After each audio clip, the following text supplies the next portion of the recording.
નમસ્કાર મિત્રો, ફરી એકવાર આપ સૌનું હાર્દિક સ્વાગત છે આપણી યુટ્યુબ ચેનલ રાહુલ મકવાણા ગુજરાતીમાં.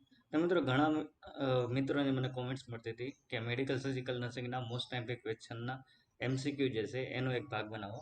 તો મિત્રો આજે આપણે જે ડિસ્કશન કરવાના છીએ એ મેડિકલ સર્જિકલ નર્સિંગના મોસ્ટ ટાઈમ ક્વેશ્ચન કે જે અવારનવાર એક્ઝામમાં પૂછાતા હોય છે અને આવનાર એક્ઝામમાં પૂછવાની વધુ શક્યતાઓ ધરાવે છે તેવા MCQ વિશે આપણે ડિસ્કશન કરવાના છે. તો આ જે છે એ મેડિકલ સર્જિકલ નર્સિંગના મોસ્ટ ટાઈમ ક્વેશ્ચનનો પાર્ટ 1 છે. જો તમે પાર્ટ 2 ઈચ્છતા હોય તો નીચે કોમેન્ટ સેક્શનમાં જણાવી દેજો, જેથી કરીને હું પાર્ટ 2 પણ અપલોડ કરી દઈએ.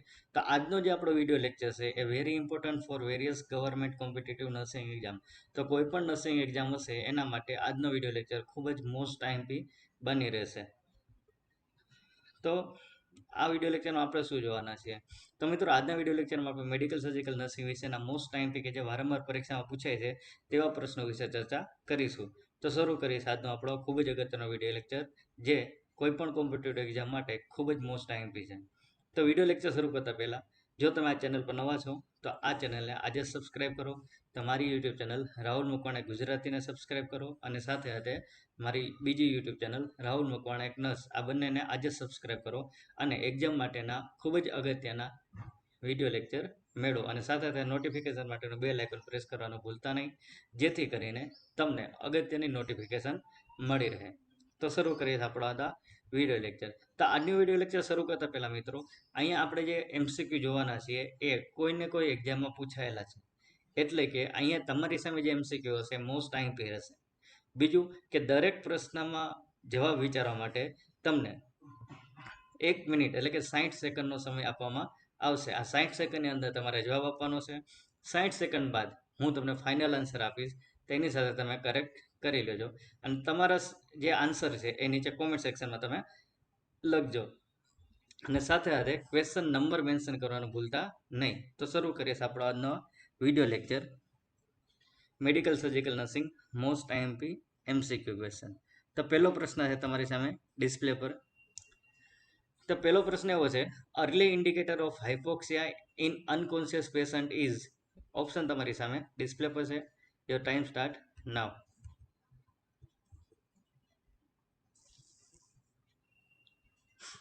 પહેલો ઓપ્શન તમને આપેલો છે સાઇનોસિસ, બીજો ઓપ્શન આપેલો છે રેસ્ટલેસનેસ, ત્રીજો ઓપ્શન આપેલો છે ટ્રેકેકાર્ડિયા એન્ડ ફોર્થ ઓપ્શન છે હાઇપોવોલેમિયા.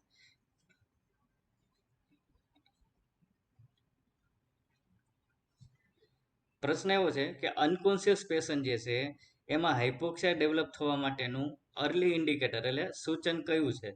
તો ઓપ્શન છે સાઇનોસિસ, બીજો ઓપ્શન છે રેસ્ટલેસનેસ, ત્રીજો ઓપ્શન છે ટ્રેકેકાર્ડિયા અને ચોથો ઓપ્શન છે હાઇપોવોલેમિયા. તો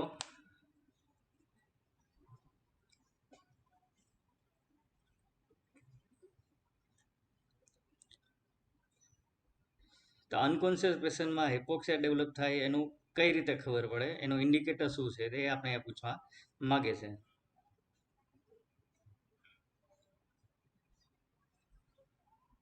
તો ગાઈસ એનો ફાઇનલ જવાબ આવશે રેસ્ટલેસનેસ. તો ખાસ યાદ રાખજો કે અનકોન્શિયસ પેશન્ટ જે છે એમાં હાઇપોક્સિયા ડેવલપ થાય એ કઈ રીતે ખબર પડે, તો ખાસ રેસ્ટલેસનેસ. તો ફાઇનલ જવાબ આવશે આપણો ઓપ્શન બી રેસ્ટલેસનેસ. તો ક્લિયર મિત્રો? તો આગળ વધીએ આપણે આજના ક્વેશ્ચન નંબર 2 પર. ક્વેશ્ચન નંબર 2 છે, management of hyperkalaemia is. Option તમારી સામે ડિસ્પ્લેમાં છે. Your time start now. એ પ્રશ્ન તમને એવો પૂછેલો કે management of hyperkalaemia is. Option A potassium chloride, option B IV fluid, option C injection frusemide and option D insulin with glucose. તો હાઇપરકેલેમિયા છે એનું મેનેજમેન્ટ કેવી રીતે કરી શકાય? મેનેજમેન્ટ શું છે? તો પોટેશિયમ ક્લોરાઇડથી કરી શકાય, IV ફ્લુઇડ આપી શકાય, ઇન્જેક્શન ફ્રુસેમાઇડ આપી શકાય કે ઇન્સ્યુલિન વિથ ગ્લુકોઝ આપી શકાય. તો જે હાઇપરકેલેમિયા તમને કન્ડિશન ખ્યાલ હશે તો આ જવાબ તમારા માટે એકદમ ઇઝી થઈ જશે.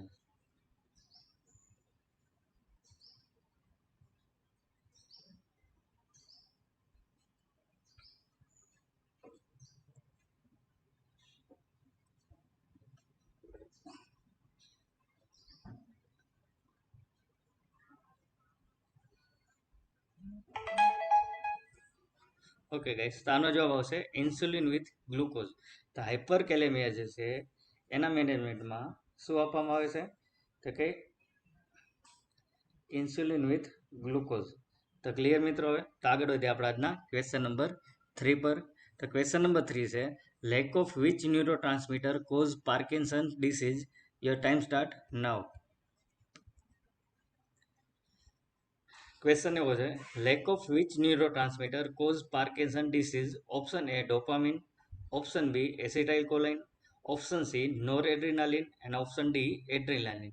એટલે કે કયા ન્યુરો ટ્રાન્સમીટરની કમીથી, કયા ન્યુરો ટ્રાન્સમીટરની ઉણપથી પાર્કિન્સન ડિસીઝ થાય છે? તમને સિમ્પલી એવો પ્રશ્ન પૂછવા માંગે છે કે પાર્કિન્સન ડિસીઝ થવા પાછળ કયો ન્યુરો ટ્રાન્સમીટર જવાબદાર છે, અથવા કયા ન્યુરો ટ્રાન્સમીટરની ઉણપ જવાબદાર છે? તો ઓપ્શન તમને આપેલા છે ડોપામિન, એસિટાઇલકોલાઇન, નોરએડ્રિનાલિન કે adrenaline.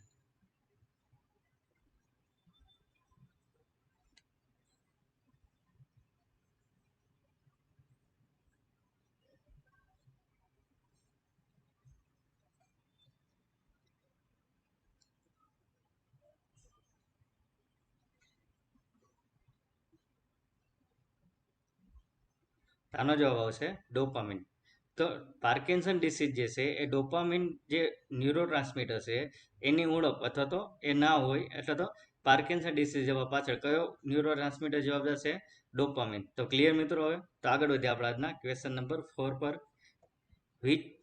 Which one of following does not act as a neurotransmitter. નીચેનામાંથી કયું ન્યુરો ટ્રાન્સમીટર તરીકે વર્ક કરતો નથી? નીચેનામાંથી કયો ન્યુરો ટ્રાન્સમીટર નથી? Your time start now. Which one of following does not act as a neurotransmitter? Option on your screen: adrenaline, noradrenaline, cortisol, acetylcholine. એટલે કે કયો ન્યુરો ટ્રાન્સમીટર, નીચેનામાંથી કયો ન્યુરો ટ્રાન્સમીટર એ ન્યુરો ટ્રાન્સમીટર તરીકે વર્ક કરતું નથી? તેમાં ઓપ્શન છે એડ્રીનાલિન, નોરેડ્રીનાલિન, કોર્ટિઝોન કે એસિટાઇલકોલાઇન. મિત્રો આ દરેક પ્રશ્નો જે છે દરેક પ્રશ્નો મોસ્ટ ટાઈમથી છે જે આવનાર એક્ઝામમાં, તો મિત્રો મારે રિસન્ટલી જેટલી એક્ઝામ લેવાની છે એ બધી એક્ઝામમાં આ ટાઈપના જ ક્વેશ્ચન પૂછાય છે. તો ખાસ આવા પ્રશ્નોની તૈયારી કરજો. અહીંયા હું તમને પ્રશ્નની તૈયારી કરીશ, પણ આ સિવાયના જે પ્રશ્નો છે આ ટાઈપના પ્રશ્નો વધારે પૂછવાની શક્યતાઓ રહેલી છે. તો આવા જ પ્રશ્નો તમે વધારે તૈયાર કરજો. તો નીચેનામાંથી કયું છે જે ન્યુરો ટ્રાન્સમીટર તરીકે વર્ક કરતું નથી? તો આપણો જવાબ આવશે કોર્ટિઝોન. શું આવશે મિત્રો? કોર્ટિઝોન. તો કોર્ટિઝોન જે છે એ ન્યુરો ટ્રાન્સમીટર તરીકે વર્ક કરતું નથી. તો ક્લિયર મિત્રો? આગળ વધીએ આપણા question number 5. During the administration of mannitol nurse should monitor. Option તમારી સામે ડિસ્પ્લે પર છે. Your time start now. During administration of mannitol, nurse should monitor option A vital sign, option B weight gain, option C level of alertness and D urine output hourly. એટલે કે અહીંયા તમને એવું કહેવા માંગે છે કે જ્યારે કોઈ પેશન્ટને મેનિટોલ હાલતો હોય ત્યારે નર્સની મેઇન જવાબદારી શું છે, અથવા તો નર્સે શું મોનિટર કરવું જોઈએ? તો ઓપ્શન એ છે વાઇટલ સાઇન, ઓપ્શન બી છે weight chart, option C level of alertness and option D urine output hourly. એટલે કે દર 1 કલાકે પેશન્ટના યુરિન આઉટપુટ મેજરમેન્ટ કરવો. તો આમાંથી મેનિટોલ જે પેશન્ટ હાલતો હોય એમાં નર્સે ખાસ શું મોનિટર કરવું, એવો પ્રશ્ન એ પૂછવા માંગે છે. ઓપ્શન તમારી સામે ડિસ્પ્લે પર છે.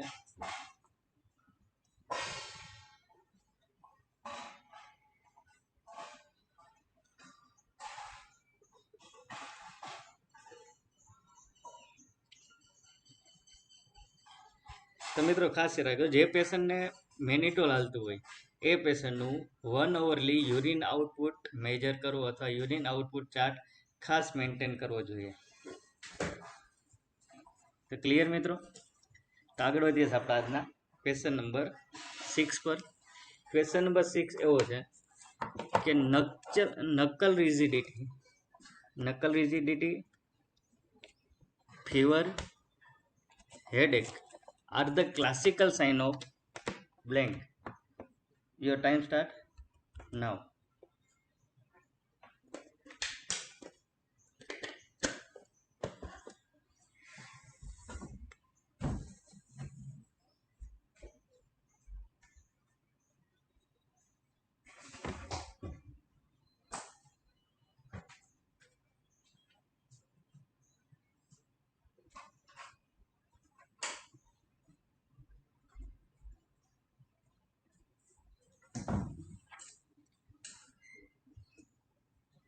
એટલે અહીં તમને એવું પૂછવા માંગે છે કે nuchal rigidity, fever and headache એ કોના જાણીતા સાઇન સિમ્ટમ છે? તો ઓપ્શન એ છે meningitis, increase ICP, hypervolaemia and Parkinson disease.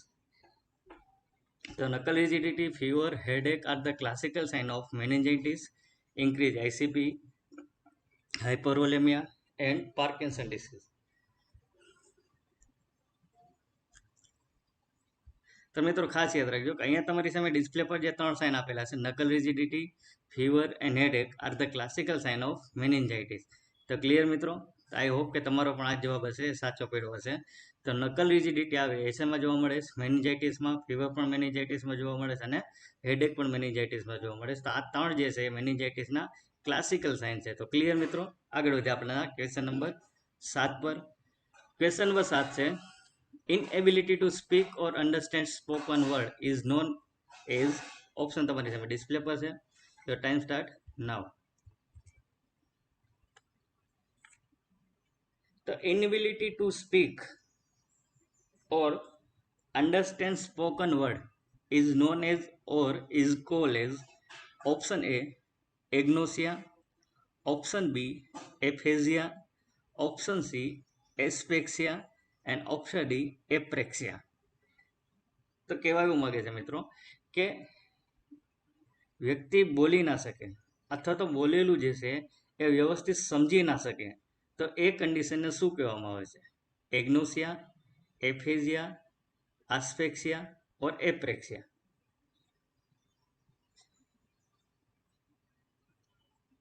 તો બધા જ ઓપ્શન તમે ધ્યાનથી વિચારજો અને તમારો જે જવાબ છે નીચે કોમેન્ટ સેક્શનમાં જણાવજો. અને છેલ્લે તમારા કેટલા જવાબ સાચા પડે છે એ ટોટલ પણ નીચે કોમેન્ટ સેક્શનમાં જણાવજો, જેથી કરીને મને આગળનો વિડીયો અપલોડ કરવાનો ખ્યાલ આવે. તો મિત્રો ખાસ યાદ રાખો, inability to speak or understand spoken word એને કહેવામાં આવે છે એપ્રેક્સિયા. શું કહેવામાં આવે છે મિત્રો? એપ્રેક્સિયા. એટલે કે એપ્રેક્સિયા હોય એ વ્યક્તિ બોલી પણ ન શકે સરખું અને બોલેલા વર્ડ સમજી પણ ન શકતો, તો એ કન્ડિશનને શું કહેશું આપણે? એપ્રેક્સિયા. તો ક્લિયર મિત્રો? હવે તો આ નામ ખાસ યાદ રાખજો. તો આગળ વધીએ આપણે ક્વેશ્ચન નંબર 8 પર. Immediate after aneurysm rupture patient complain of, option તમારી સામે ડિસ્પ્લે પર છે. Your time start now. Immediate after aneurysm rupture, patient complain of nausea, weight gain, explosive headache and shortness of breath. એટલે અહીંયા એવું કહેવા માંગે છે કે જ્યારે કોઈ પેશન્ટને એન્યુરિઝમ હોય અને એ એન્યુરિઝમ રપ્ચર થાય એ સમયે પેશન્ટની પહેલી કમ્પ્લેન કઈ હોય છે? Nausea, weight gain, explosive headache and option D shortness of breath. તમે તમારે દરેક ઓપ્શન ખાસ વિચારજો. અહીંયા સિમ્પલી તમારે શું વિચારવાનું? એન્યુરિઝમ જે પેશન્ટને છે એ રપ્ચર થયું હોય તો એ પેશન્ટની સૌથી પ્રથમ એટલે કે ઇમિડિયેટ જે છે એ કમ્પ્લેન શું હશે? નોઝિયાની કમ્પ્લેન હશે, વેટ ગેઇનની કમ્પ્લેન હશે, એક્સપ્લોઝિવ હેડેક હશે અને શોર્ટનેસ ઓફ બ્રીથ હશે. તો અહીંયા મિત્રો તમે ઓપ્શન ધ્યાનથી જોશો તો વેટ ગેઇન જે છે ઇમિડિયેટ કમ્પ્લેન ના કહેવાય, એટલે આ ઓપ્શન તો આવશે જ નહીં બી. હવે આપણી પાસે 3 જ ઓપ્શન લીધા જેમાંથી એક ફાઇનલ આન્સર હશે. તો જોઈ લઈએ ફાઇનલ આન્સર કયો છે. તો એનું કમ્પ્લેન છે એક્સપ્લોઝિવ હેડેક. તો જે પેશન્ટને એન્યુરિઝમ હોય અને એ રપ્ચર થાય તો સૌથી પહેલા પેશન્ટને એક્સપ્લોઝિવ હેડેક થાય, એટલે કે સખત સિવિયર હેડેક થાય. તો ક્લિયર મિત્રો? તો એન્યુરિઝમ રપ્ચર થાય એ પેશન્ટની ઇમિડિયેટ કમ્પ્લેન શું હશે? તો કે એક્સપ્લોઝિવ હેડેક. તો આગળ વધીએ આપણા આજના ક્વેશ્ચન નંબર 9 પર. મોનાર્કેલિસ હાઇપોસ્થેસિસ refer to, your time start now. Monarchell's hypothesis refer to, option A unresponsiveness to environment, option B increased blood pressure, option C assumption about the disease and option D equilibrium of cranial content. અહીંયા એવું કહેવા માંગે છે મોનારોકેલિસ જે hypothesis છે એ શું કહેવા માંગે છે, અથવા તો મોનારોકેલિસ હાઇપોથેસિસ કોને કહેવાય? અનરિસ્પોન્સિવનેસ ટુ એન્વાયરમેન્ટ, બ્લડ પ્રેશર વધી જાય, એજપ્શન અબાઉટ ડિસીઝ એટલે કે ડિસીઝ વિશેનું એજપ્શન હોય, કે પછી ઇક્વિલિબ્રિયમ ઓફ ક્રેનિયલ કન્ટેન્ટ એટલે કે ક્રેનિયલ કેવિટીમાં જે કન્ટેન્ટ છે એનું બેલેન્સ. તો અહીંયા તમારે મોનાર્સ કેલિસ હાઇપોથેસિસ કોને કહેવામાં આવે છે એ તમારે જવાબ અહીંયા આપવાનો છે. તો મિત્રો આ ખાસ યાદ રાખજો, કારણ કે આ પ્રશ્ન એમ્સની એક્ઝામમાં પૂછાયેલો છે. તો આ ખાસ મોસ્ટ ટાઈમ પ્રશ્ન છે. તો જવાબ જોઈએ. તો મોનાર્સ કેલિસ હાઇપોથેસિસ એટલે આપણે શું યાદ રાખવાનું? Equilibrium of cranial content. તો મોનાર્સ કેલિસ હાઇપોથેસિસ શું કહેવા માંગે છે અથવા શેને રિલેટેડ છે? તો કે ક્રેનિયલ કન્ટેન્ટ જે છે એના ઇક્વિલિબ્રિયમ. તો ક્લિયર મિત્રો? તો આગળ વધીએ આપણા ક્વેશ્ચન નંબર 10 પર. Lower motor neuron lesion is blank. Your time start now. તો લોઅર મોટર ન્યુરોન, ખાસ યાદ રાખજો મિત્રો, lower motor neuron lesion is blank. Option A muscles atrophy, option B stiffness of muscles, option C flaccid muscles paralysis and option D increase muscles tone. Lower motor neuron lesion એ શું છે? Simple અહીં તમને શું પૂછવા માંગે છે કે લોઅર મોટર ન્યુરોન લીઝન એ બેઝિકલી શું છે? મસલ્સ એસ્ટ્રોફી છે, મસલ્સની સ્ટીફનેસ છે, ફ્લેસિડ મસલ્સ પેરાલિસિસ છે કે પછી મસલ્સ ટોન વધે એ છે. તો અહીંયા તમારી સામે ઓપ્શન આપેલા છે કે લોઅર મોટર ન્યુરોન લીઝન એટલે શું. ઓપ્શન તમારે આમાંથી સિલેક્ટ કરવાના છે. તો ખાસ યાદ રાખજો મિત્રો કે લોઅર મોટર ન્યુરોન લીઝન જ્યારે આવે ત્યારે આપણા મગજમાં શું યાદ આવવું જોઈએ? Flaccid muscles paralysis. શું યાદ રાખશું? Flaccid muscles paralysis. તો flaccid muscles paralysis is also known as lower motor neuron lesion, અથવા તો lower motor neuron lesion is also known as flaccid muscles paralysis. તો ક્લિયર મિત્રો? તો ફ્લેસિડ મસલ્સ પેરાલિસિસને બીજું શું નામ આપી શકાય? લોઅર મોટર ન્યુરોન લીઝન, અથવા તો લોઅર મોટર ન્યુરોન લીઝનને અન્ય કયા નામે ઓળખવામાં આવે? તો ફ્લેસિડ મસલ્સ પેરાલિસિસ. તો આઈ હોપ કે હવે તમને આ પ્રશ્ન સમજાઈ ગયો હશે. તો આગળ વધીએ આપણે ક્વેશ્ચન નંબર આજના 11 પર. The most common type of brain neoplasm is. Your time start now. તો અહીંયા તમને એવું પૂછવા માંગે છે કે બ્રેઇનમાં જે નિયોપ્લાઝમ જોવા મળે એમાંથી કઈ નિયોપ્લાઝમ કોમન છે? એટલે કે the most common type of brain neoplasm is, option છે ન્યુરોમા, ગ્લાયોમા, મેનિન્જિયોમા ઓર એન્જિયોમા. આ બધા તમારી સામે ઓપ્શન છે. એટલે તમને પ્રશ્ન એવો પૂછવા માંગે છે કે નિયોપ્લાઝમ જે છે બ્રેઇનમાં જે જોવા મળે નિયોપ્લાઝમ, એની મોસ્ટ કોમન ટાઈપ કયો છે? બ્રેઇનમાં જોવા મળતા નિયોપ્લાઝમનો કયો મોસ્ટ કોમન ટાઈપ છે? ઓપ્શન છે neuroma, option B glioma, option C meningioma and option D એન્જિયોમા.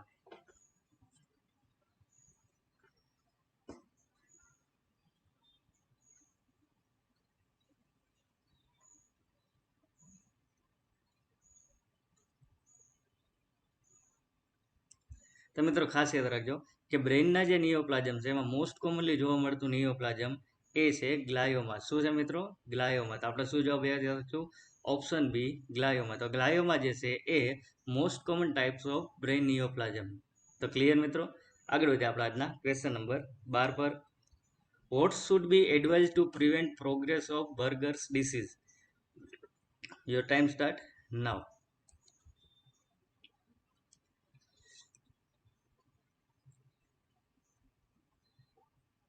Question એવો છે મિત્રો, what should be advise to prevent progress of Buerger's disease?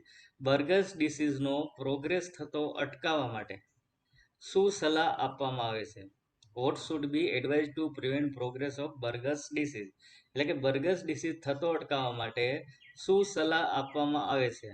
Option A છે monitor blood pressure, check vital sign, avoid alcohol and stop smoking.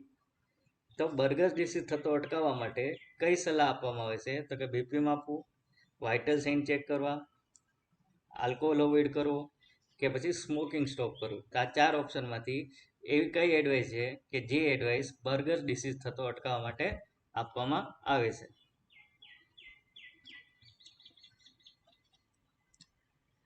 તો મિત્રો ખાસ યાદ રાખો કે બર્ગર્સ ડિસીઝ જે છે એ અટકાવવા માટે કઈ ખાસ એડવાઇસ આપવામાં આવે છે? તો કે સ્ટોપ સ્મોકિંગ. તો આપણો જવાબ શું આવશે? Option D, stop smoking. તો સ્ટોપ સ્મોકિંગ એ એડવાઇસ કોને આપવામાં આવે છે? તો કે બર્ગસ ડિસીઝ થતો અટકાવવા માટે. તો ક્લિયર. તો સ્મોકિંગ બંધ કરવું એ પણ બર્ગસ ડિસીઝનો પ્રોગ્રેસ અટકાવવા માટેની એક એડવાઇસ છે. તો આઈ હોપ કે હવે તમને આ ખ્યાલ આવી ગયો છે. તો આગળ વધીએ ક્વેશ્ચન નંબર 13 પર. Nurses responsibility in Schilling test. Your time start now.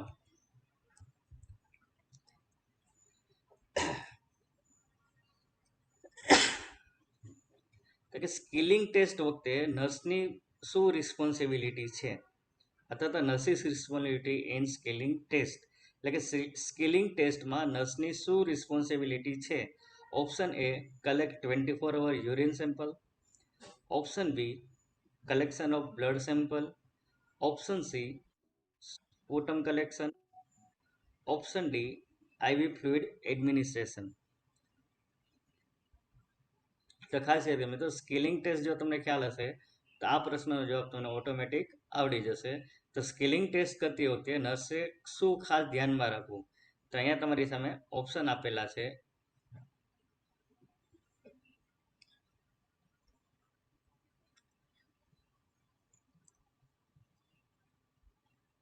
તો ખાસ યાદ રાખજો મિત્રો, સ્કિલિંગ ટેસ્ટ વખતે નર્સની મુખ્ય રિસ્પોન્સિબિલિટી શું આવશે? તો કે collection of 24 hour urine sample. શું આવશે મિત્રો? Collection of 24 hour urine sample. Option A is right answer. ત્યારબાદ છે question number 14. Risk factor after CABG. Your time start now.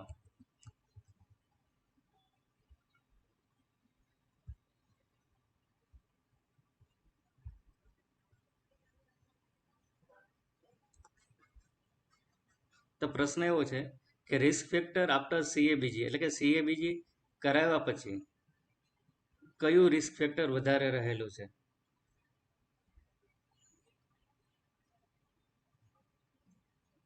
Option A છે depression.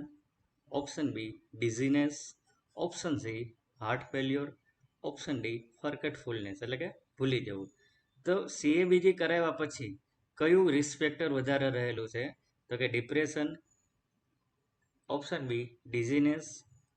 Option C heart failure અને option D forgetfulness. તો ખાસ યાદ રાખજો મિત્રો કે CABG ઓપરેશન કરાવ્યા પછી જો કોઈ રિસ્ક ફેક્ટર હોય તો એ રિસ્ક ફેક્ટર છે ડિપ્રેશન. શું છે મિત્રો?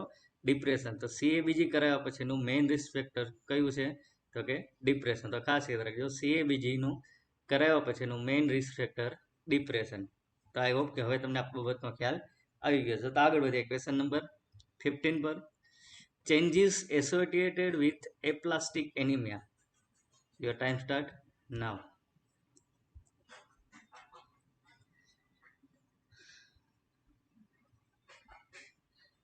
એપ્લાસ્ટિક એનિમિયામાં કયા ચેન્જીસ જોવા મળે છે? એવા કયા ચેન્જીસ છે કે જે એપ્લાસ્ટિક એનિમિયામાં જોવા મળે છે? The changes associated with the aplastic anaemia. તો એવું કયા ચેન્જીસ છે? તો ઓપ્શન એ તમારી સામે છે diarrhoea. Option B vomiting. Option C polyuria and option D bleeding tendency.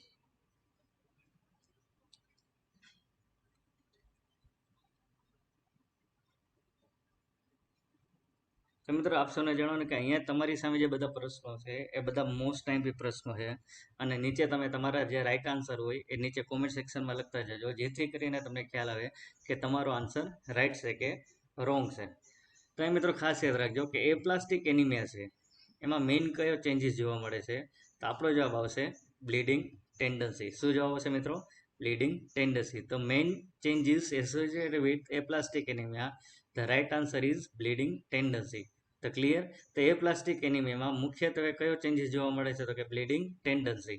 તો આઈ હોપ કે હવે આ પ્રશ્ન તમારે ક્લિયર થઈ ગયો હશે. તો આગળ વધીએ આપણા ક્વેશ્ચન નંબર 16 પર.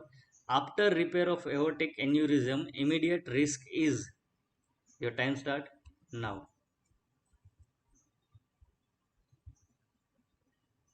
After repair of aortic aneurysm, immediate risk factor is wound adhesion, hypertension, alteration in renal perfusion or bleeding. એટલે કે એઓર્ટિક એન્યુરિઝમ જ્યારે રિપેર કરીએ એ રિપેર કર્યા બાદ એનું કયું રિસ્ક ફેક્ટર છે, એટલે કે એન્યુરિઝમ એઓર્ટિક એન્યુરિઝમ જ્યારે રિપેર કરવામાં આવે, સર્જિકલ પ્રોસિજર કરવામાં આવે ત્યારબાદ મેઇન રિસ્ક કયું રહેલું છે, પણ કેવું રિસ્ક, તો કે ઇમિડિયેટ રિસ્ક. તો ઓપ્શન તમારી સામે wound ડેશન, hypertension, alteration in renal perfusion and option D bleeding. તો ખાસ યાદ રાખજો મિત્રો કે જ્યારે પણ એન્યુરિઝમ એઓર્ટિક એન્યુરિઝમનું ઓટી કરે, ઓપરેશન કરે અથવા રિપેર કરે તેનું ફર્સ્ટ રિસ્ક કયું છે, તો કે અલ્ટરેશન ઇન રિનલ પરફ્યુઝન. તો આ ખાસ યાદ રાખજો કે એઓર્ટિક એન્યુરિઝમ જ્યારે રિપેર કરે તેની પછીની ફર્સ્ટ રિસ્ક કયું રહેલું છે, તો કે અલ્ટરેશન ઇન રિનલ પરફ્યુઝન. તો આઈ હોપ કે હવે તમને આ ખ્યાલ આવી ગયો છે. તો આગળ વધીએ ક્વેશ્ચન નંબર 17 પર. ક્વેશ્ચન નંબર 17 એવો છે, most side effect of nitroglycerin. Most time પે પ્રશ્નો મિત્રો આ દર વખતે એક્ઝામમાં હોય છે કે યોર ટાઈમ સ્ટાર્ટ નાઉ. ત્યાં પ્રશ્ન એવો છે મિત્રો કે most common side effect of nitroglycerin. તો મિત્રો નાઇટ્રોગ્લિસરીન તમે કાર્ડિયક્સમાં ભણી ગયા છો કે most common side effect of nitroglycerin is, એટલે કે નાઇટ્રોગ્લિસરીનની મોસ્ટ કોમન સાઇડ ઇફેક્ટ કઈ છે? ઓપ્શન તમારી સામે ડિસ્પ્લે પર છે. Hypertension, option B haemoptysis, option C headache, option D tachycardia. તો નાઇટ્રોગ્લિસરીનની કોમન સાઇડ ઇફેક્ટ નીચેનામાંથી કઈ છે? હાઇપરટેન્શન છે, હિમોપ્ટેસિસ છે, હેડેક છે કે ટેકીકાર્ડિયા છે? ઓપ્શન તમારી સામે ડિસ્પ્લે પર છે.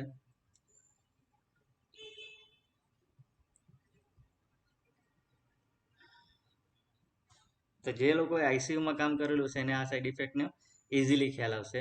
તો એ મિત્રો ખાસ રાખ્યો કે નાઇટ્રોગ્લિસરીન જે છે એની મેઇન કોમન સાઇડ ઇફેક્ટ કઈ છે, તો કે હેડેક. તો ખાસ યાદ રાખજો કે મેઇન સાઇડ ઇફેક્ટ અથવા કોમન સાઇડ ઇફેક્ટ ઓફ નાઇટ્રોગ્લિસરીનની શું આવશે?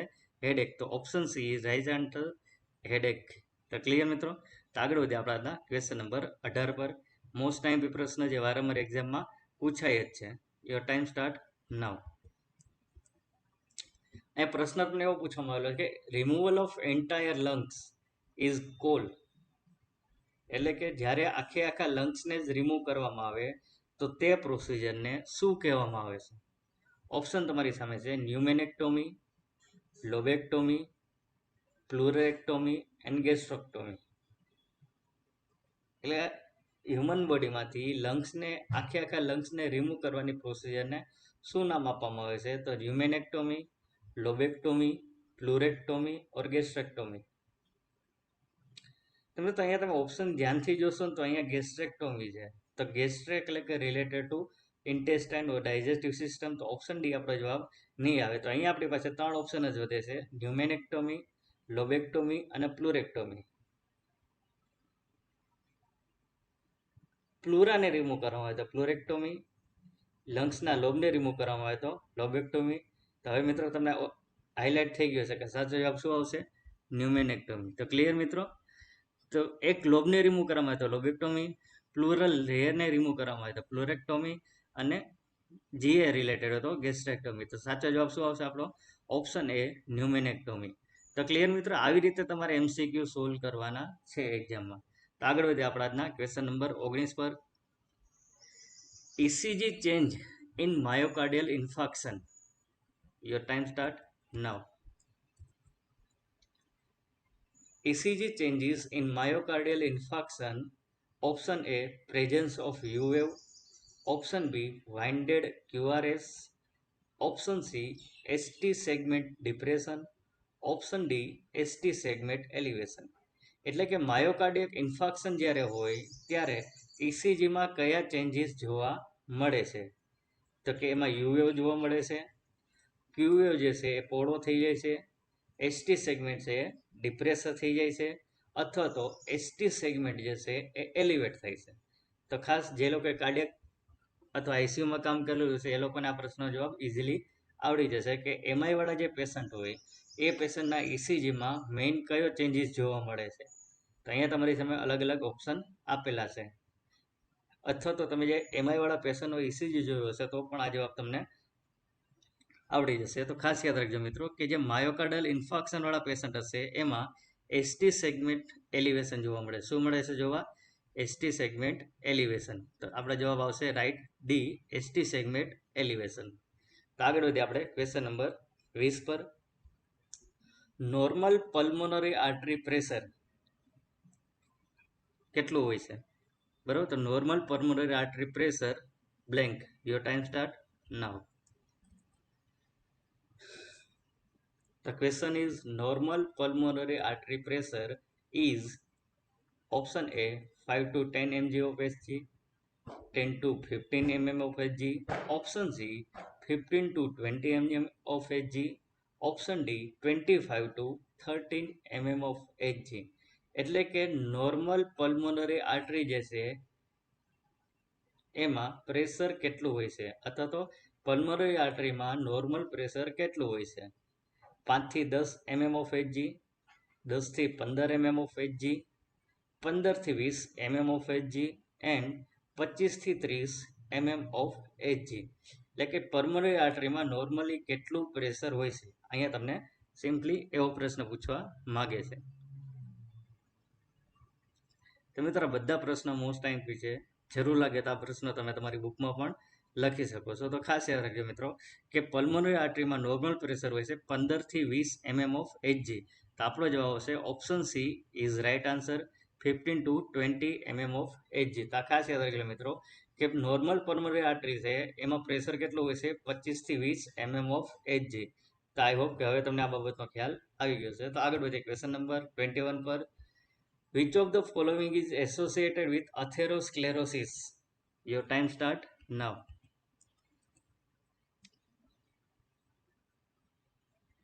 તો અહીંયા પ્રશ્ન એવો છે, which of following is associated with atherosclerosis? Option A muscles weakness, option B increased pulse, option C hemocysteine, option D hypertension. એટલે કે નીચેનામાંથી કઈ બાબત એ અથેરોસ્ક્લેરોસિસ કન્ડિશન સાથે જોડાયેલી છે અથવા તો નીચેનામાંથી કઈ બાબત અથેરોસ્ક્લેરોસિસ સાથે સંબંધિત છે? ઓપ્શન એ છે muscles weakness, option B pulse વધી જાય, option C homocysteine and option D hypertension.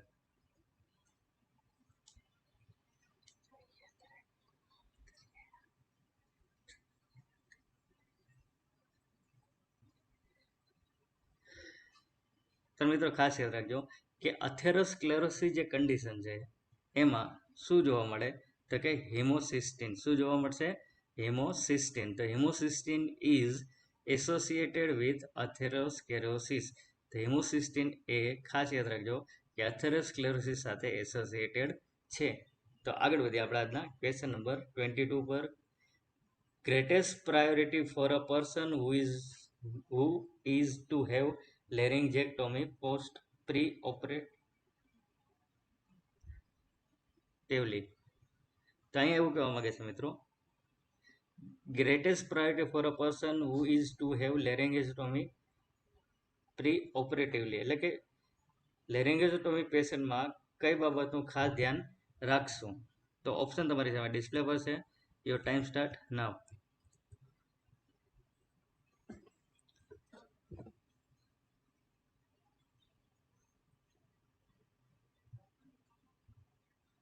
એટલે કે લેરિંગેક્ટોમી કરેલા પેશન્ટમાં અથવા તો લેરિંગેક્ટોમી કરેલા પેશન્ટની પ્રાયોરિટીમાં કઈ પ્રાયોરિટી ગ્રેટેસ્ટ છે?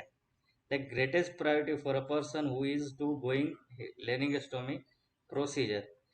તો ખાસ યાદ રાખજો મિત્રો, પ્રશ્ન તમને એવું પૂછવા માંગે છે કે લેરિંગેક્ટોમી કરેલા પેશન્ટની પ્રાયોરિટીમાં કઈ પ્રાયોરિટીને તમે મહત્વનું સ્થાન આપશો? તો ઓપ્શન એ છે deep breathing exercise, option B establishment of communication, option C frequent suctioning, option D coughing technique. તો મિત્રો લેરિંગેક્ટોમી કરેલા પેશન્ટમાં કઈ બાબતનું તો કઈ પ્રાયોરિટીને મહત્વનું સ્થાન આપશો? એવું તમને અહીંયા પૂછવા માગે છે. તો ખાસ યાદ રાખજો મિત્રો, લેરિંગેક્ટોમી કરેલા પેશન્ટમાં ખાસ એની મુખ્ય નીડ હશે એસ્ટાબ્લિશમેન્ટ ઓફ કોમ્યુનિકેશન, કારણ કે એ પેશન્ટ બોલી જ નહીં શકે. તો સૌપ્રથમ એની જે નીડ છે એ જાણવા માટે તમારે શું કરવું પડશે, તો કે એસ્ટાબ્લિશમેન્ટ ઓફ કોમ્યુનિકેશન. તો આગળ વધીએ આપણે આજે ક્વેશ્ચન નંબર 23 પર. ક્વેશ્ચન નંબર 23 છે drugs of choice in histoplasmosis. Your time start now. એટલે કે હિસ્ટોપ્લાઝમોસિસની drugs of choice in histoplasmosis. Option A amphotericin, streptomycin, ceftriaxone or penicillin. અહીંયા તમને એવું કહેવા માંગે છે કે હિસ્ટોપ્લાઝમોસિસ જે છે એમાં અથવા તો હિસ્ટોપ્લાઝમોસિસની ડ્રગ્સ ઓફ ચોઇસ નીચેનામાંથી કઈ છે? ઓપ્શન એ છે એમ્ફોટેરેસિન બી, ઓપ્શન બી છે સ્ટ્રેપ્ટોમાઇસિન, ઓપ્શન સી છે સેપ્ટ્રેક્ઝોન એન્ડ ઓપ્શન ડી છે પેનિસિલિન. તો મિત્રો હિસ્ટોપ્લાઝમોસિસ કન્ડિશન વિશે જો તમને ખ્યાલ હોય અથવા તો હિસ્ટોપ્લાઝમોસિસ વાળા પેશન્ટને તમે ટ્રીટ કરેલા છે તો આ પ્રશ્ન તમને ઇઝીલી આવડી જશે.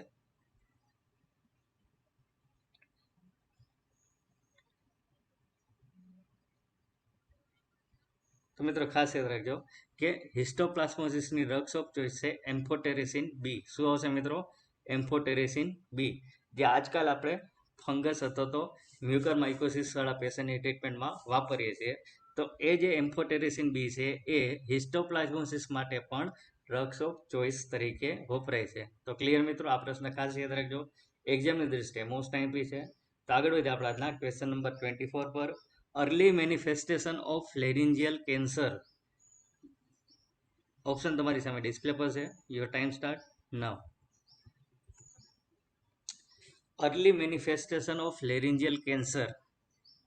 Option A breathing difficulty, option B hemoptysis, option C dysphagia and option D hoarseness. એટલે કે જ્યારે લેરિન્જિયલ કેન્સર થયું હોય તેનું અર્લી એટલે કે લેરિન્જિયલ કેન્સરનું કયું મહત્વનું અગત્યનું સાઇન સિમ્ટમ છે? તો શ્વાસ લેવામાં તકલીફ પડે, હિમોપ્ટેસિસ થાય, ડિસ્ફેઝિયા જોવા મળે કે હોર્સનેસ જોવા મળે.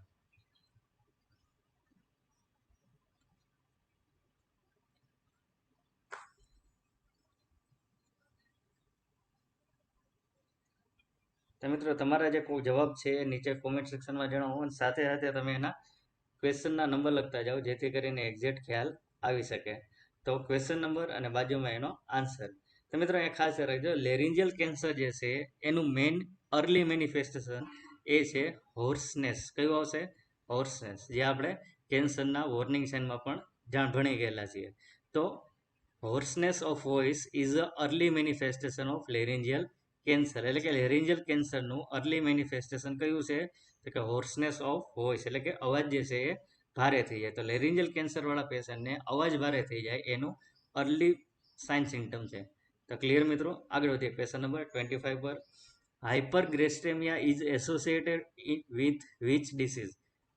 ઓપ્શન તમારી સામે ડિસ્પ્લે પર છે. Your time start now. Question એવો છે, hypergastrinemia is associated with which disease? એટલે કે હાઇપરગ્રેસ્ટેમિયા છે એ નીચેનામાંથી કઈ ડિસીઝ સાથે સંકળાયેલ છે? તો hypergastrinemia is associated with which disease? Option A gastritis, option B pernicious anemia, option C cholelithiasis and option D perforation. તો હાઇપરગ્લિસેમિયા છે એ નીચેનામાંથી કયા ડિસીઝ સાથે સંકળાયેલ છે? ઓપ્શન એ છે ગેસ્ટ્રાઇટિસ, ઓપ્શન બી છે પર્નિશિયસ એનિમિયા, ઓપ્શન સી છે કોલિલિથિયાસિસ એન્ડ ઓપ્શન ડી છે પરફોરેશન.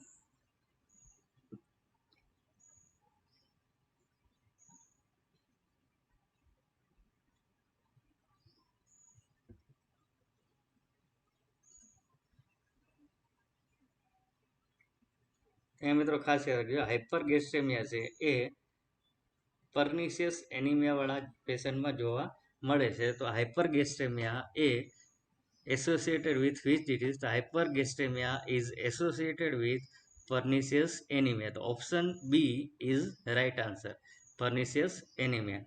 તો આગળ વધીએ આપણે આજના ક્વેશ્ચન નંબર 26 પર. તો ક્વેશ્ચન નંબર 26 પર આગળ વધતા પહેલા મિત્રો, આ દરેક વિડીયો લેક્ચર બનાવવામાં ખૂબ જ મહેનત લાગતી હોય છે. તો આ વિડીયો લેક્ચરને લાઇક કરવા માટે, કોમેન્ટ કરવા માટે અને આ યુટ્યુબ ચેનલને સબસ્ક્રાઇબ કરવા માટે મારી આપ સૌને નમ્ર વિનંતી છે. અને જો આ વિડીયો લેક્ચર તમને ઉપયોગી થયો હોય તો આ વિડીયો લેક્ચરને વધુ લોકો સુધી શેર કરો, જેથી કરીને એ લોકો પણ આ વિડીયોનો લાભ લઈ શકે. અને જો તમે આનો પાર્ટ 2 મેળવવા ઈચ્છતા હોય તો નીચે કોમેન્ટ સેક્શનમાં પાર્ટ 2 એવું લખો, જેથી કરીને મેડિકલ સર્જિકલ નર્સિંગના મોસ્ટ ટાઈમથી ક્વેશ્ચન આપણે પાર્ટ 2 પણ જોઈશું. તો આગળ વધીએ ક્વેશ્ચન નંબર 26 પર. તો મિત્રો હવેથી આ જે ક્વેશ્ચન હશે એમાં તમને ઓનલી 30 સેકન્ડ, શરૂઆતના 25માં તમને 1 મિનિટનો ટાઈમ એટલે આપ્યો હતો કે એ બધા પ્રશ્નો તમારે થોડીક પ્રેક્ટિસ થઈ. તો હવેના જે પ્રશ્નો છે 26થી માંડીને 50 સુધીના, એમાં તમને ઓનલી 30 સેકન્ડ આપવામાં આવશે. 30 સેકન્ડમાં તમારે એનો ફાઇનલ આન્સર આપવાનો છે.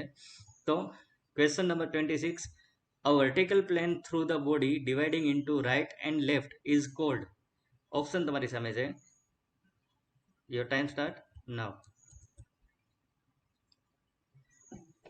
તો કે હ્યુમન બોડીને જ્યારે તમે ઊભા બે ભાગમાં ડિવાઈડ કરો તો એ પ્લેનને શું નામ આપવામાં આવેલું છે? ટ્રાન્સવર્સ, સજેટલ, ઓબ્લિક ઓર વર્ટિકલ.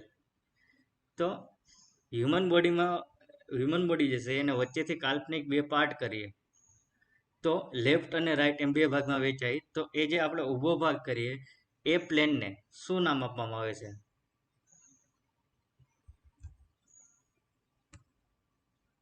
તો ખાસ યાદ રાખજો મિત્રો, એ પ્લેનને નામ આપવામાં આવે છે સજેટલ. જ્યારે હ્યુમન બોડીને આપણે વચ્ચેથી બે ભાગ કરીએ, એટલે કે લેફ્ટ અને રાઈટમાં ડિવાઈડ કરીએ, તો એ જે પ્લેન છે એને શું નામ આપવામાં આવ્યું? સજેટલ.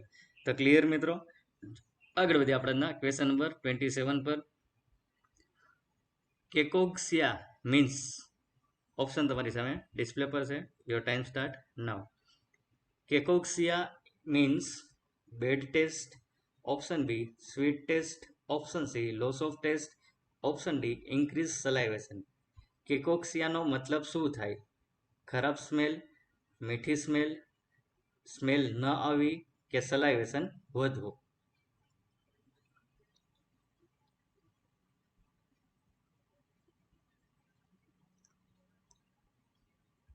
તો મિત્રો ખાસ યાદ રાખજો, કેકોક્સિયા મીન્સ બેડ ટેસ્ટ. શું યાદ રાખશો આપણે? Bad taste. Bad taste is also known as cacogeusia. તો આ પ્રશ્ન ખાસ યાદ રાખજો, કેકોક્સિયા મીન્સ બેડ ટેસ્ટ. તો આગળ વધીએ આપણા આજના ક્વેશ્ચન નંબર 28 પર. કોમ્પ્લિકેશન ઓફ સ્પ્લિનેક્ટોમી, ઓપ્શન તમારી સામે ડિસ્પ્લે પર છે. Your time start now. તો complication of splenectomy, option A pericarditis, option B valve malformation, option C gastritis and option D pancreatitis. એટલે કે સ્પ્લિનેક્ટોમી જ્યારે કરવામાં આવેલું હોય તો તેનું મોસ્ટ કોમન કોમ્પ્લિકેશન કયું છે? પેરિકાર્ડિટિસ, ઓપ્શન બી વાલ્વ માલફોર્મેશન જોવા મળે, ગેસ્ટ્રાઇટિસ જોવા મળે કે પેન્ક્રિયાટાઇટિસ જોવા મળે.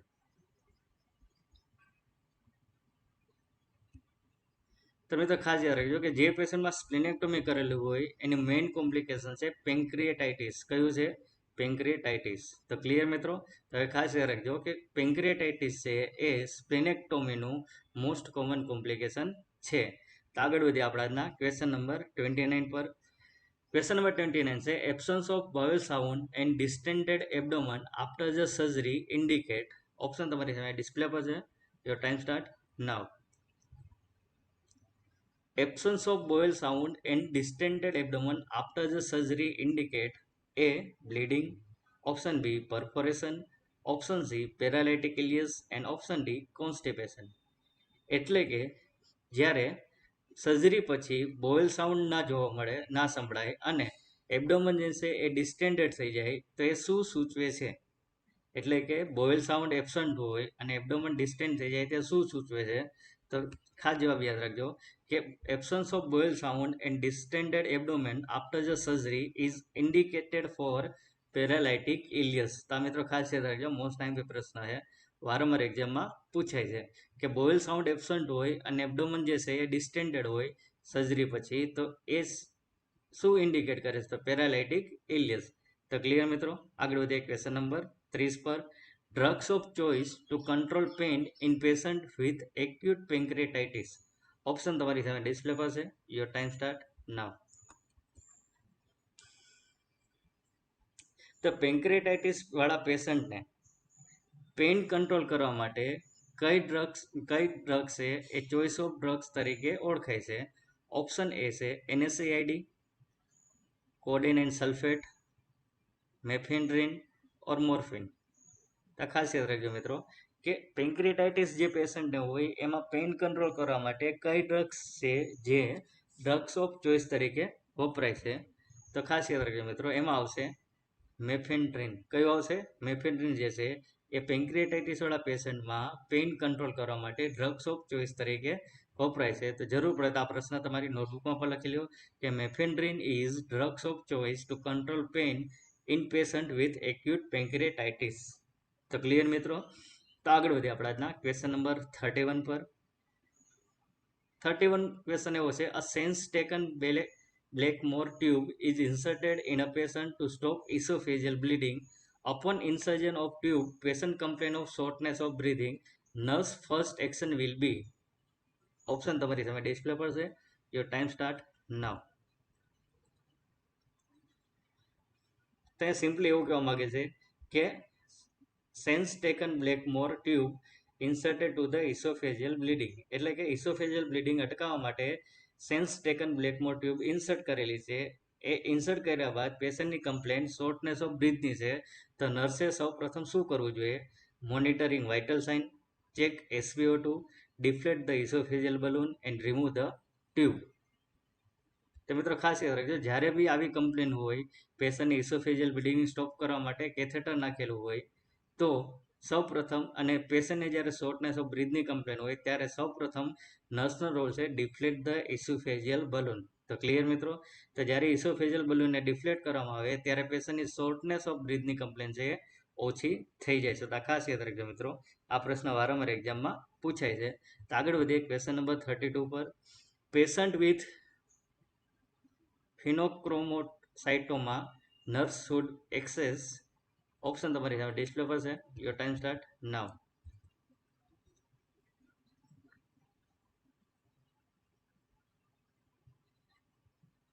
ક્વેશ્ચન એવો છે, patient with pheochromocytoma nurse should access, એટલે ફિયોક્રોમોસાઇટોમા પેશન્ટમાં નર્સે શું એસેસ કરવું જોઈએ? Blood sugar, option B blood pressure, option C abdominal assessment and option D urine output.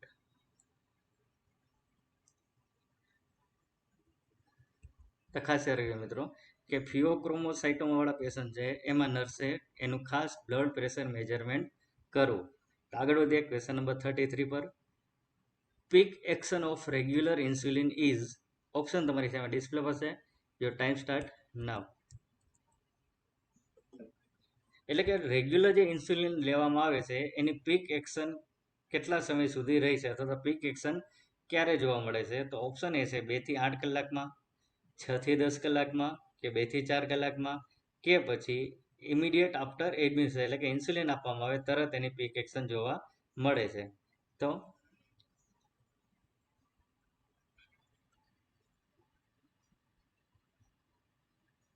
ખાસ યાદ રાખજો મિત્રો, પીક જે આપણે રેગ્યુલર ઇન્સ્યુલિન વાપરીએ છીએ એની પીક એક્શન આપણે જોવા મળે છે 2 થી 4 કલાકમાં. કેટલી કલાકમાં? 2 થી 4 કલાકમાં. તો ક્લિયર મિત્રો? આગળ વધીએ ક્વેશ્ચન નંબર 34 પર. Adverse reaction of thyroid replacement therapy. Your time start now. તો કે થાઇરોઇડ રિપ્લેસમેન્ટ થેરાપી જે છે એની એડવર્સ રિએક્શન શું છે? Option A weight gain, option B angina pectoris, option C tachycardia and option D abdominal pain. તો thyroid replacement થેરાપીની adverse reaction કઈ છે? તો ઓપ્શન તમને ડિસ્પ્લે પર અલગ અલગ આપેલા છે. તો ખાસ યાદ રાખજો મિત્રો કે જ્યારે થાઇરોઇડ રિપ્લેસમેન્ટ થેરાપી હોય એની મેઇન એડવર્સ રિએક્શન છે એન્જાઇના પેક્ટોરિસ. શું આવશે મિત્રો? એન્જાઇના પેક્ટોરિસ. તો ક્લિયર મિત્રો? આ વસ્તુ યાદ રાખજો ખાસ કે થાઇરોઇડ રિપ્લેસમેન્ટ થેરાપી છે એની એડવર્સ રિએક્શન શું આવશે? તો કે એન્જાઇના પેક્ટોરિસ, એટલે કે option B is right answer. આગળ વધીએ ક્વેશ્ચન નંબર 35 પર. Which of the following area nurse should assess in the Russell's traction applied patient. Your time start now. જે પેશન્ટને રસલ્સ ટ્રેક્શન આપેલું હોય એવા પેશન્ટમાં નર્સે કયા એરિયાને ખાસ એક્સેસ કરવો અથવા કયા પાર્ટનું ખાસ ઓબ્ઝર્વેશન કરવું. ઓપ્શન એ છે ફિમોરલ એરિયા, ઓપ્શન બી છે બ્રેકેલ એરિયા, ઓપ્શન સી છે પોપ્લિટેર એરિયા એન્ડ ઓપ્શન ડી છે અપર આર્મ. એટલે ખાસ જો રસલ્સ ટ્રેક્શન તમે શબ્દ સાંભળેલો હશે અથવા તો રસલ્સ ટ્રેક્શન વાંચેલું હશે તો આ જવાબ તમને ઓટોમેટિક આવડી જશે કે રસલ્સ ટ્રેક્શન આપેલા પેશન્ટમાં કયા પાર્ટનું ખાસ ઓબ્ઝર્વેશન કરવું. તો એમાં આવશે પોપ્લિટિયલ એરિયા. કયો જવાબ આવશે મિત્રો? Option C is right answer, popliteal area. આગળ વધીએ ક્વેશ્ચન નંબર 36 પર. If hyperthyroidism is left untreated, which problem likely to develop? Your time start now. એટલે અહીંયા તમને એવું પૂછવા માંગે છે મિત્રો કે જો હાઇપોથાઇરોઇડિઝમ છે એને ટ્રીટ ના કરવામાં આવે તો કઈ કન્ડિશન અથવા કઈ કન્ડિશન ડેવલપ થવાની શક્યતાઓ રહેલી છે. ઇફ hyperthyroidism is left untreated, which problem likely to develop? Option A pulmonary embolism, option B cardiovascular accident, cerebral vascular accident, metabolic acidosis or heart failure. તમે તો ખાસ યાદ રાખજો કે જો હાઇપોથાઇરોઇડિઝમ છે એને ટ્રીટમેન્ટ ના કરવામાં આવે તો એનીથી હાર્ટ ફેલિયર થવાની પણ શક્યતા રહેલી છે. તો આ ખાસ યાદ રાખજો કે જ્યારે હાઇપોથાઇરોઇડિઝમને અનટ્રીટ એટલે કે ટ્રીટ કરવામાં ન આવે તો તેનાથી હાર્ટ ફેલિયર થવાની શક્યતાઓ પણ રહેલી છે. તો આગળ વધીએ ક્વેશ્ચન નંબર આજના 37 પર. Which of the following help prevent water loss through the skin? નીચેનામાંથી કયું પ્રોટીન જે છે એ સ્કિન દ્વારા વોટર લોસ થતું અટકાવે છે? Your time start now. Which of the following help to prevent water loss through the skin? એમ સ્કિનમાં આવેલું એવું કયું પ્રોટીન છે કે જે બોડીમાંથી વોટર લોસ થતું અટકાવવામાં હેલ્પફુલ છે? ઓપ્શન એ છે keratin, option B carotene, option C melanin and option D collagen. મિત્રો આ બધા પ્રશ્નો મોસ્ટ આઈએમપી છે. જે પ્રશ્ન તમને એવું લાગે તે પ્રશ્ન તમે તમારી નોટબુકમાં લખો, બટ આ બધા પ્રશ્નો મોસ્ટ આઈએમપી છે. તો ખાસ યાદ રાખજો મિત્રો, હ્યુમન બોડીની સ્કિનમાં કેરેટીન જે છે એ કેરેટીન જે છે એ સ્કિનમાં આવેલું હોય જે સ્કિન દ્વારા જે વોટર લોસ થાય છે એ અટકાવવામાં હેલ્પફુલ થાય છે. તો આગળ વધીએ ક્વેશ્ચન નંબર 38 પર. Diabetes insipidus is due to deficiency of. Option તમારી સામે ડિસ્પ્લે પર છે. Your time start now. તો ડાયાબિટીસ ઇન્સિપિડસ થવા પાછળનું નીચેનામાંથી કયા હોર્મોનની ડેફિશિયન્સી જવાબદાર છે? પ્રશ્ન એવો છે મિત્રો કે ડાયાબિટીસ ઇન્સિપિડસ થવા માટે કયો હોર્મોનની ગેરહાજરી જવાબદાર છે? ઓપ્શન એ છે insulin, option B anti diuretic hormone જેને આપણે એડીએચ હોર્મોન તરીકે પણ ઓળખીએ છીએ, option C glucose and option D oxytocin. તો મિત્રો ખાસ યાદ રાખજો કે ડાયાબિટીસ ઇન્સિપિડસ થવા પાછળ એન્ટી ડાયુરેટિક હોર્મોન શું જવાબ છે મિત્રો? એન્ટી ડાયુરેટિક હોર્મોન રિસ્પોન્સિબલ છે. એટલે કે lack of anti diuretic hormone lead to diabetes insipidus. એટલે કે જ્યારે હ્યુમન બોડીમાં એન્ટી ડાયુરેટિક હોર્મોનનું પ્રમાણ ઘટી જાય તો એને લીધે ડાયાબિટીસ ઇન્સિપિડસ થવાની શક્યતાઓ છે. તો આઈ હોપ કે હવે તમને આ બાબતનો ખ્યાલ આવી ગયો છે. તો આગળ વધીએ ક્વેશ્ચન નંબર 39 પર. સિલ્વર નાઇટ્રેટ ડ્રેસિંગ મે કોઝ. સિલ્વર નાઇટિંગ ડ્રેસિંગ કરવાથી નીચેનામાંથી કયું વસ્તુ કે ઘટના બની શકે છે? ઓપ્શન તમારી સામે ડિસ્પ્લે પર છે. Your time start now. તો silver nitrate dressing May cause, option A એટલે કે સિલ્વર નાઇટ્રેટ ડ્રેસિંગ કરવાથી શું થાય? તો ઓપ્શન એ છે increase creatinine level, depletion of sodium and potassium, increase blood urea nitrogen, BUN એટલે blood urea nitrogen, option D increase potassium level. તો silver નાઇટ્રેટથી જ્યારે ડ્રેસિંગ કરવામાં આવે તો નીચેનામાંથી કઈ ઘટના જોવા મળે છે? તો શું બને છે? તો આપણે ખાસ યાદ રાખજો મિત્રો કે જ્યારે પણ સિલ્વર નાઇટ્રેટથી ડ્રેસિંગ કરવામાં આવે તો એમાં આવશે depletion of sodium and potassium. શું આવશે જવાબ મિત્રો? Depletion of sodium and potassium. તો option B is right answer, depletion of sodium and potassium. તો આગળ વધીએ ક્વેશ્ચન નંબર 40 પર. Which assessment should be made by nurse in first 24 hours of burns? બંસવાળા પેશન્ટમાં નર્સે પહેલી 24 કલાકમાં કઈ બાબતનું એસેસમેન્ટ કરવું જોઈએ? યોર ટાઈમ સ્ટાર્ટ નાવ. તમે તો ખાસ યાદ રાખજો કે જે બંસવાળા પેશન્ટ છે એનું આપણે એસેસમેન્ટ કરવાનું હોય, તેમાં નર્સે પહેલા 24 કલાક દરમિયાન કઈ બાબતનું ખાસ એસેસમેન્ટ કરવું? તો ઓપ્શન તમારી સામે ડિસ્પ્લે પર આપેલા છે. 1 અવરલી બીપી માપવું, સ્કિન કલર ચેક કરવો, પેઇન એસેસમેન્ટ કરવું કે 1 અવરલી યુરિન આઉટપુટ મેજર કરવો. તો ખાસ યાદ રાખજો મિત્રો કે કોઈ પણ બંસવાળું પેશન્ટ હશે એમાં મેઇનલી તમને ઇલેક્ટ્રોલાઇટ ઇમ્બેલેન્સ જોવા મળે છે. ઇલેક્ટ્રોલાઇટ ઇમ્બેલેન્સ છે પ્લસ વોટર લોસ જોવા મળે છે. એટલે જે બંસવાળા પેશન્ટ છે એ પેશન્ટમાં ફર્સ્ટ 24 અવરમાં નર્સે શું એસેસમેન્ટ કરવું? તો કે ખાસ એનું 1 hourly urine output chart maintain કરવો. તો option D is right answer, hourly urine output charting. તો ક્લિયર મિત્રો? તો આગળ વધીએ આપણા આજના ક્વેશ્ચન નંબર 41 પર. ક્વેશ્ચન નંબર 41 પર આગળ વધતા પહેલા મિત્રો, જો અત્યાર સુધીના પ્રશ્નો તમને ઉપયોગી થયા હોય અથવા યુઝફુલ લાગ્યા હોય તો નીચે તમે પાર્ટ 2 એવો કોમેન્ટ કરી શકો છો, જેથી કરીને આપણે મેડિકલ સર્જિકલ સેક્શનનો પાર્ટ 2 પણ જોશું. આ સાથે જણાવવાનું કે જો આ વિડીયો તમને ઉપયોગી થયો હોય તો આ વિડીયોને મેક્સિમમ લોકો સુધી શેર કરો, જેથી એ લોકો પણ લાભ થઈ શકે. અને સાથે સાથે મારી બંને YouTube channel Rahul Makwana Gujarati and Rahul Makwana એક નર્સ, આ બંનેને આજે જ સબસ્ક્રાઈબ કરો. તો આગળ વધીએ આપણા ક્વેશ્ચન નંબર 41 પર. Inflammation of tissue surrounding the nail is known as. Option તમારી સામે ડિસ્પ્લે પર છે. Your time start now. એટલે કે નખની આજુબાજુમાં રહેલા ટીસ્યુમાં જ્યારે ઇન્ફ્લામેશન થાય તો તે કન્ડિશનને શું નામ આપવામાં આવે છે? ઓનિકોલાઇસિસ, પેરોનિયાસિયા, ક્લબિંગ કે કોલિમાયોસિયા? કોઇલોનાઇસિયા.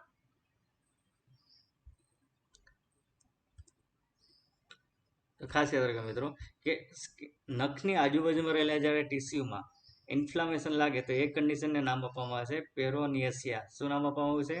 પેરોનિયાસિયા. તો આગળ વધીએ આપણા ક્વેશ્ચન નંબર 42 પર. Kaposi sarcoma is associated with. Kaposi sarcoma is associated with. Your time start now. તે કેપોસી સાર્કોમા છે એ નીચેનામાંથી કઈ કન્ડિશન સાથે સંકળાયેલ છે? ઓપ્શન એ છે એચપીવી ઇન્ફેક્શન, ઓપ્શન બી છે કોરોના વાયરસ, ઓપ્શન સી છે એચઆઈવી, ઓપ્શન ડી છે લેપ્રસી.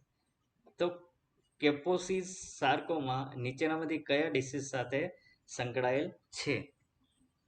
તો ખાસ યાદ રાખજો મિત્રો કે કેપોસી સાર્કોમા એ એચઆઈવી કન્ડિશન સાથે સંકળાયેલ છે. તો આપણો જવાબ શું આવશે? Option C HIV is right answer. તો Kaposi sarcoma is associated with HIV. તો ક્લિયર મિત્રો? આગળ વધીએ આપણા ક્વેશ્ચન નંબર 43 પર. Chemical burns of eye is treated with. Option તમારી સામે ડિસ્પ્લે પર છે. Your time start now. જ્યારે કોઈ આંખમાં કેમિકલ બર્ન્સ થયું હોય, જ્યારે આંખમાં કોઈ કેમિકલ્સ બર્ન થયું એટલે કે આંખમાં કોઈ પ્રકારનું કેમિકલ્સ ગયું હોય ત્યારે એની શું ટ્રીટમેન્ટ કરવામાં આવે છે? ઓપ્શન તમારી સામે ડિસ્પ્લે પર છે. કે એને લોકલ એનેસ્થેસિયા આપવામાં આવે છે, સ્ટરાઇલ વોટરથી ઇરિગેશન કરવામાં આવે છે, બીટાડીન એટલે કે પોવાઇડિન આયોડિનથી એને ટ્રીટ કરવામાં આવે છે, કે પછી ટિંક્ચર સોલ્યુશનથી ટ્રીટ કરવામાં આવે છે? તો ખાસ યાદ રાખજો મિત્રો, જ્યારે આઈમાં કેમિકલ ઇન્જુરી થઈ અથવા કેમિકલ બર્ન્સ થયું હોય તો એની ટ્રીટમેન્ટમાં એક પણ પ્રકારનું લિક્વિડ આપણે વાપરવાનું નથી. તો જવાબ આપણો આવશે સ્ટરાઇલ વોટર ઇરિગેશન. તો રાઇટ આન્સર શું આવશે મિત્રો? Sterile water irrigation. તો option B is right answer, sterile water irrigation. તો ક્લિયર મિત્રો? આગળ વધીએ આપણા આજના ક્વેશ્ચન નંબર 44 પર. In which condition intraocular pressure is increase. નીચેનામાંથી કઈ કન્ડિશનમાં ઇન્ટ્રાઓક્યુલર પ્રેશર વધે છે? Your time start now. In which condition intraocular pressure is increase. નીચેનામાંથી કઈ કન્ડિશનમાં અથવા કઈ ડિસીઝ કન્ડિશનમાં ઇન્ટ્રાઓક્યુલર પ્રેશર વધારે જોવા મળે છે? ઓપ્શન એ છે કંજક્ટિવાઇટિસ, ઓપ્શન બી છે કેટરેક, ઓપ્શન સી છે ગ્લુકોમા અને ઓપ્શન ડી છે ડિટેચમેન્ટ ઓફ રેટાઇના. આ ઓપ્શન તમારી સામે ડિસ્પ્લે પર છે. મિત્રો બધા પ્રશ્નો મોસ્ટ ટાઈમથી છે, જરૂર પડે એ પ્રશ્ન તમે નોટબુકમાં પણ લખી લેજો. તો અહીંયા જો તમને એવું પૂછવામાં આવે કે નીચેનામાંથી કઈ કન્ડિશનમાં ઇન્ટ્રાઓક્યુલર પ્રેશર વધે છે, તો મિત્રો આપણે ગ્લુકોમા વિશે જો ભણી ગયેલા હશું તો આપને ખ્યાલ આવી જશે કે increase IOP is known as glaucoma, opacity of lens is known as the cataract, inflammation of conjunctiva is known as the conjunctivitis. તો ક્લિયર મિત્રો? તો ખાસ કેટરેક્ટમાં આવશે opacity of lens, inflammation of conjunctiva is known as the conjunctivitis, and increased intraocular pressure is known as the glaucoma. તો clear મિત્રો? હવે આગળ વધીએ આપણા ક્વેશ્ચન નંબર 45 પર.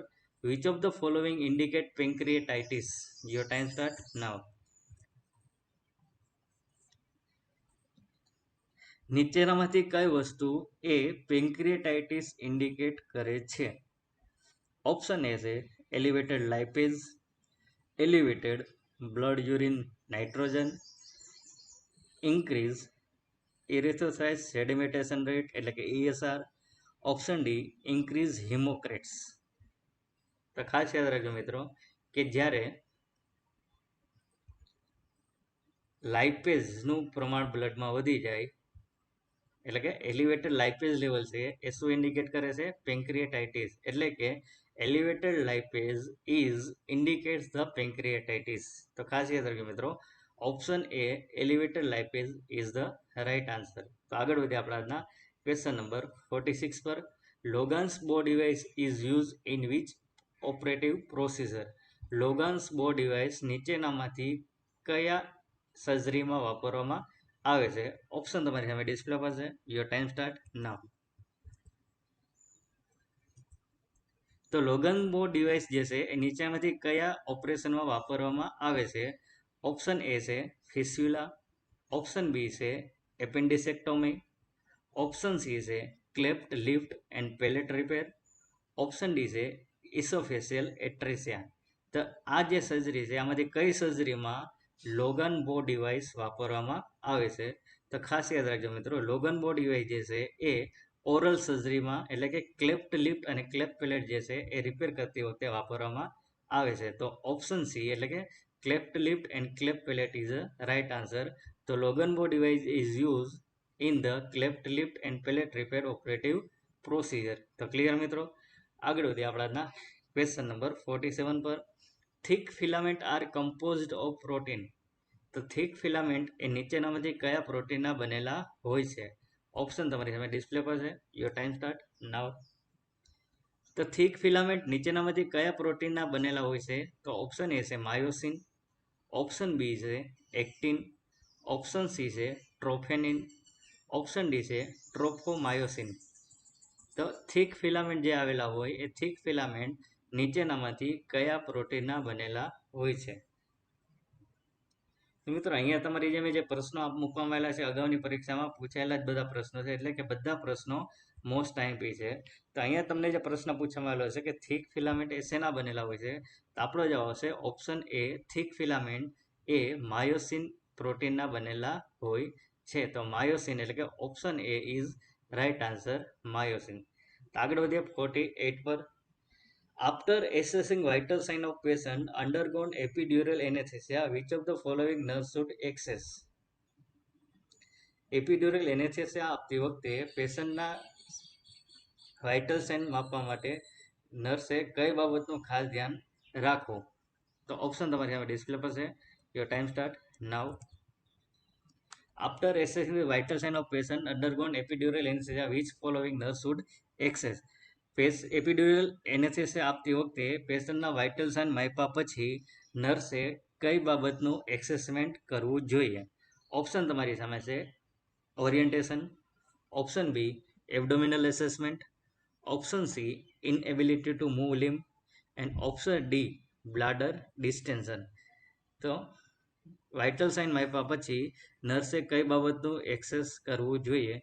તો આપણો જવાબ આવશે બ્લાડર ડિસ્ટેન્શન. તો ક્લિયર મિત્રો? તો વાઇટલ સાઇન માપ્યા પછી નર્સની બીજી શું રિસ્પોન્સિબિલિટી હશે? તો કે બ્લાડર ડિસ્ટેન્શન માટે એક્સેસ કરવું. તો આગળ વધીએ આપણા ક્વેશ્ચન નંબર 49 પર. ક્વેશ્ચન નંબર 49 છે management of hyperkalaemia is. Option તમારી સામે ડિસ્પ્લે પર છે. Your time start now. તો હાઇપરકેલેમિયા પેશન્ટની કેવી રીતે મેનેજમેન્ટ કરવી અથવા શેના દ્વારા મેનેજમેન્ટ કરવામાં આવે છે? તો ઓપ્શન એ છે potassium chloride, option B intravenous fluid એટલે કે IV fluid, option C injection frusemide, option D insulin with glucose. Insulin with glucose.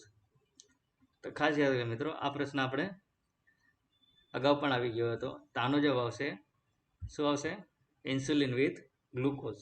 તો આગળ વધીએ આપણા આજના ક્વેશ્ચન નંબર 50 ઉપર. તો મિત્રો અહીંયા તમારે જેટલા પ્રશ્નો સાચા પડેલા છે બધા પ્રશ્નોનું ટોટલ તમારે 50 પ્રશ્નો થયા પછી છેલ્લે તમારે ટોટલ કરવાનું છે કે 50માંથી તમારા કેટલા સાચા પ્રશ્નો બન્યા. આ બધા પ્રશ્નો મૂકવા પાછળ મારો મેઇન એમ એ જ હતું કે તમને ખ્યાલ આવે કે મેડિકલ સર્જિકલ નર્સિંગમાં તમારે કેવા પોઈન્ટ અને કેવા પ્રશ્નોની તૈયારી કરવાની છે. આ વિડીયો લેક્ચર મૂકવા પાછળનો મારો મેઇન એમ એ જ હતો કે તમને ખ્યાલ આવે કે એક્ઝામમાં કેવા પ્રશ્નો પૂછાય છે. તો આ વિડીયો તમને ઉપયોગી થયો હોય તો આ વિડીયોને લાઇક કરજો, કોમેન્ટ કરજો અને મારી યુટ્યુબ ચેનલને સબસ્ક્રાઈબ કરજો. તો આગળ વધીએ આપણા આજના ક્વેશ્ચન નંબર 50 એટલે કે આજનો last question. Spinal anaesthesia is given between. Option તમારી સામે ડિસ્પ્લે છે. Your time start now. Spinal anaesthesia કઈ જગ્યાએ આપવામાં આવે છે? ઓપ્શન એ L3 અને L4 ની વચ્ચે, ઓપ્શન બી L2 અને L4 ની વચ્ચે, ઓપ્શન સી L6 અને L7 વચ્ચે, ઓપ્શન ડી L2 અને L3 વચ્ચે. તો સ્પાઇનલ એનેસ્થેસિયા નીચેનામાંથી કયા સ્પાઇનલ વર્ટેબ્રામાં આપવામાં આવે છે? તો ખાસ યાદ રાખજો મિત્રો કે જ્યારે બી સ્પાઇનલ એનેસ્થેસિયા આપીએ તો એ આપણે આપીએ છીએ L3 અને L4 માં. એટલે કે option A is right answer. L3 and L4 spinal anaesthesia is given between the L3 and L4 vertebra. તો ક્લિયર મિત્રો? તો આ હતા આપણા મેડિકલ સર્જિકલના કુલ 50 MCQ, જે બધા જ પ્રશ્નો મોસ્ટ ટાઈમ છે, જે અવારનવાર અગાઉની એક્ઝામમાં પૂછેલા છે, એ જ બધા પ્રશ્નો મેં તમારી સામે રાખેલા છે. જો તમે પાર્ટ 2 મેળવવા ઈચ્છતા હોય તો નીચે કોમેન્ટ સેક્શનમાં પાર્ટ 2 એવું લખો, જેથી કરીને આપણે આવનાર સમયમાં મેડિકલ સર્જિકલ નર્સિંગનો પાર્ટ 2 પણ જોશું. અને તમને જો આ વિડીયો ઉપયોગી થયો હોય તો આ વિડીયોને લાઇક કરજો, કોમેન્ટ કરજો અને શેર કરજો. અને મારી બંને યુટ્યુબ ચેનલ રાહુલ મકવાણા ગુજરાતી અને રાહુલ મકવાણા નર્સને આજે સબસ્ક્રાઈબ કરો. ત્યાં સુધી આપ સૌને best of luck and best reading અને from Rahul Makwana Gujarati and Rahul Makwana nurse.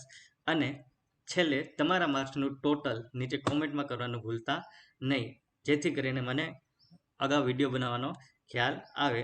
તો આપ સૌને best of luck and best reading. મળીએ છીએ એક આવા જ નવા ઉપયોગી વિડીયો લેક્ચર સાથે. Thank you all of you.